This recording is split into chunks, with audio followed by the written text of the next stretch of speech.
The Great Wars of History, USA versus Germany, India versus the British, Natura versus plants. So I've wanted to be a plant person and get into gardening for a really long time. I think I always knew that plants and I were never really a natural connection, but I think I tried to brainwash myself into believing that I could fall in love with plants in a bunch of different ways. For example, I've been to Home Depot at least 100 different times with my mom over the years, and that never did it. I've watched her tend to our garden at home, and it always seemed like way too much work. I even bought Stardew Valley and tried playing that to see if it would inspire me.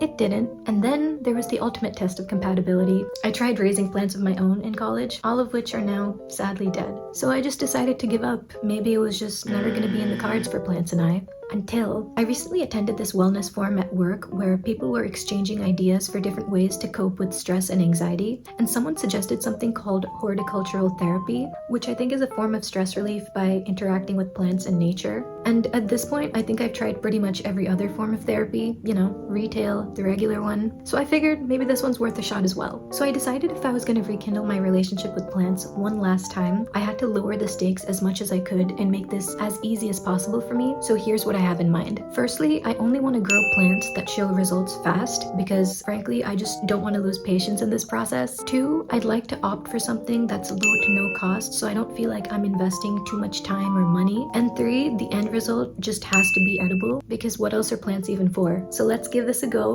one last time and hope that I really don't soil it. My first step in attaining plant enlightenment was deciding which herbs to try growing. I opted for simple seeds we already had in our kitchen, like coriander, aka cilantro, and methi, aka fenugreek. Both of these are common herbs in our Indian home-cooked food that can be used in salads or gravies, but as an alternative, you could even try using microgreens like chia or flax. I feel really fortunate that my mom was helping me with this because without her, I would have felt totally lost after this point. Her suggestion was to soak my seeds overnight to soften and swell them up, and by the morning, they were looking ready to be sowed. Sown? Sowed. The next day, the fun actually began. We started off by picking the best pots for this little project. We opted for something wide at the top with enough depth for the roots to grow. We set these pots up with some potting mix, but as an alternative, you could use soil from your backyard that's enriched with some kind of organic compost, like fruit or veggie scraps. We transferred our soaked seeds to the pots, sprinkling them in a little at a time, and layered it with a bit more of that potting mix. As a finishing touch, we sprinkled on some of the water from last night's seed soaking and put our trust in Mother Nature to take care of the rest. From here on out, the name of the game would just be watering the seeds until tiny sprouts started to appear.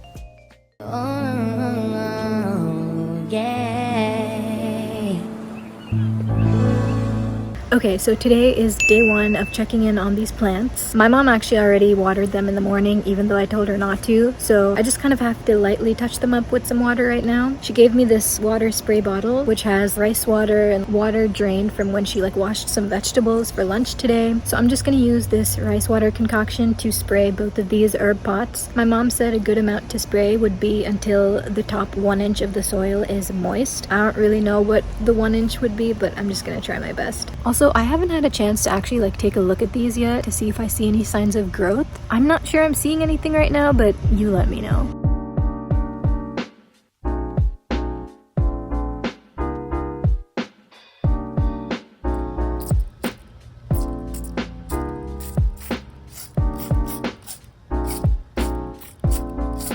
That took way less time than I thought it would. Very low maintenance so far, so we'll see how it is tomorrow.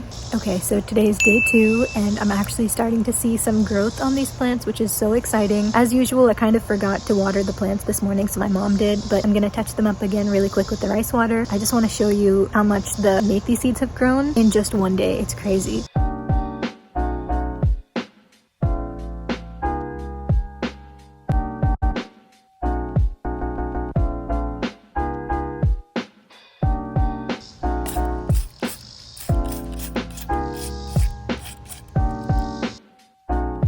This little guy, who I am most certainly twinning with, most useful accessory ever. I'm liking him. It is another beautiful day. I know I'm wearing the same outfit and the same hairdo every day, but I swear I showered. The methi, the fenugreek, is making such insane progress. The coriander is really not making any progress at all, but you can see so many little green buds appearing on the fenugreek plant, and I'm so proud. It's just crazy to see so much growth in just a matter of days. Also, it feels so calming to just spend time with plants and nature. It's so nice, the gentle breeze, just looking at these flowers.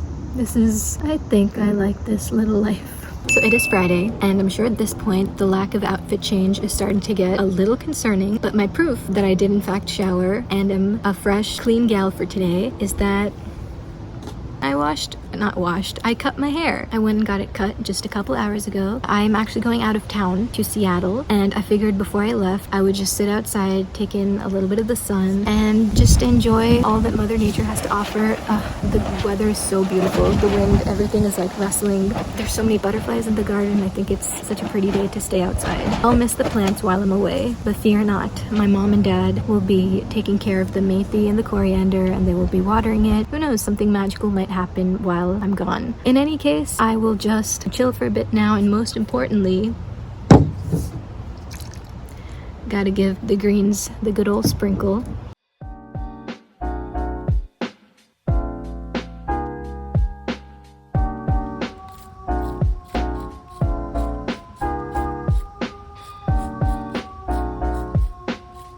Hi Netra, don't worry, see you on Tuesday. I'll take care of the plants, okay? They're good guys. They'll be good, okay?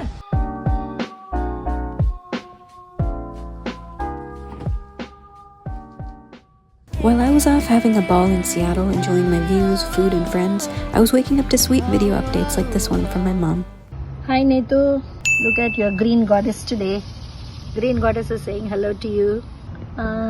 Coriander seeds have not started sprouting yet, but all doing well.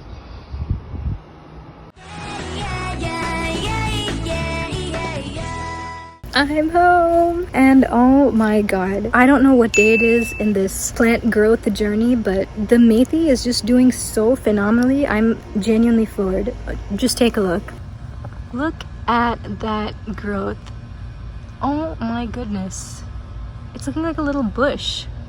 Beautiful.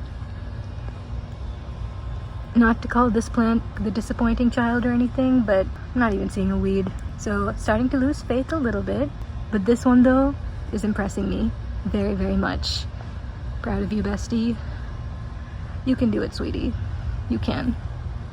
Hello. I haven't checked in a few days, partly because of laziness and partly because I was fairly confident that nothing really would change, and I was right. Everything looks exactly the same as it did the last time I checked in. Coriander is really not showing any signs of growth, sadly. Methi is thriving, doing well. So we are heading out of town this weekend because it's Labor Day weekend. I don't think the plants are gonna get any water because of that. Hopefully my mom finds a neighbor who can come in and give them a little sprinkle, a little life. Hopefully everyone's still alive when we get back. Some of these plants are already starting to droop a little bit because of the bright sunshine. Yeah, I hope everything is all good by the time we get back. I'm praying the coriander at least shows like a little sign of growth. Fingers crossed.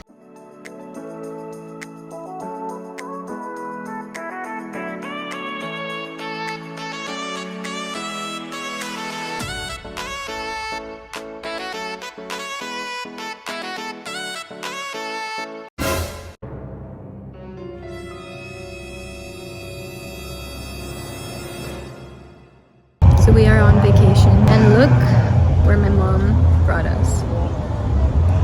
Home Depot. Can't ever escape it. Not in this household.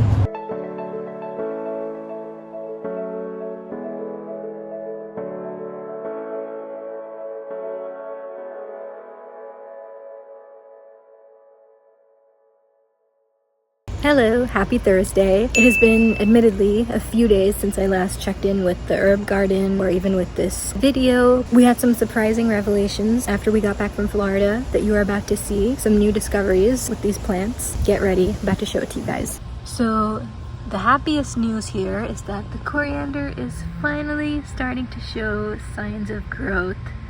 I think we only saw like 1 or 2 of these the day we got back from Florida, but now we have this big one over here.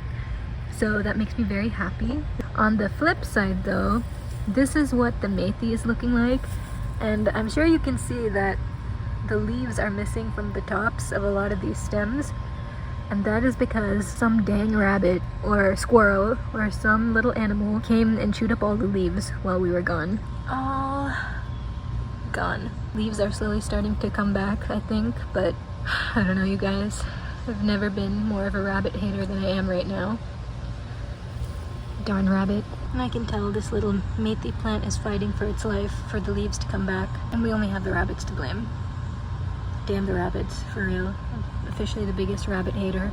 Much to my dismay, my mom went ahead and I guess dissolved what was left of the methi, which truthfully was the right decision since it was pretty much dried up and decaying at that point. Apparently, once all the leaves and stems had been chewed off, it couldn't naturally grow again. We did use the dried up remnants of the methi to fertilize some other plants, so it didn't all go to waste. But there I was on a random Saturday in September, forced to say my goodbyes to my little plant babies. Okay, so today is my last day in Atlanta before I leave for New York, but I wanted to check in on the plants one last time. The methi is dead. She's gone, and I'm learning to make my peace with that. The coriander is starting to grow. It is showing promising signs of blossoming, but my mom gave me the very sad news that it's going to die soon as well because the weather is getting cold and it won't make it in the cold weather. So I'm just gonna say my goodbyes and move on. While my journey with the herb garden unfortunately ended there, I don't think I'd call this experiment a complete fail. I'm recording this voiceover a few months after all of that went down, and surprisingly, the coriander is still alive, so take that, cold weather. I think this might be worth trying out again as a completely indoors project, and certainly away from those monstrous rabbits and squirrels, but honestly, they were just trying to eat some dinner, and I can't totally hate them for that. The most important lesson I think I learned through all of this is that plants are kinda magic. The growth I saw in that methi in just 1 week is actually crazy when you think about it. I could have probably done a better job of tending to them and following my mom's advice, but you know, that's what next time's for. So that's all from me for now. I may not be gardening anytime soon, but be on the lookout for some more plant-related videos from me, like natural tie-dyeing and eco-friendly skincare. A little sneak peek for ya. So stay tuned and see you next time. Bye!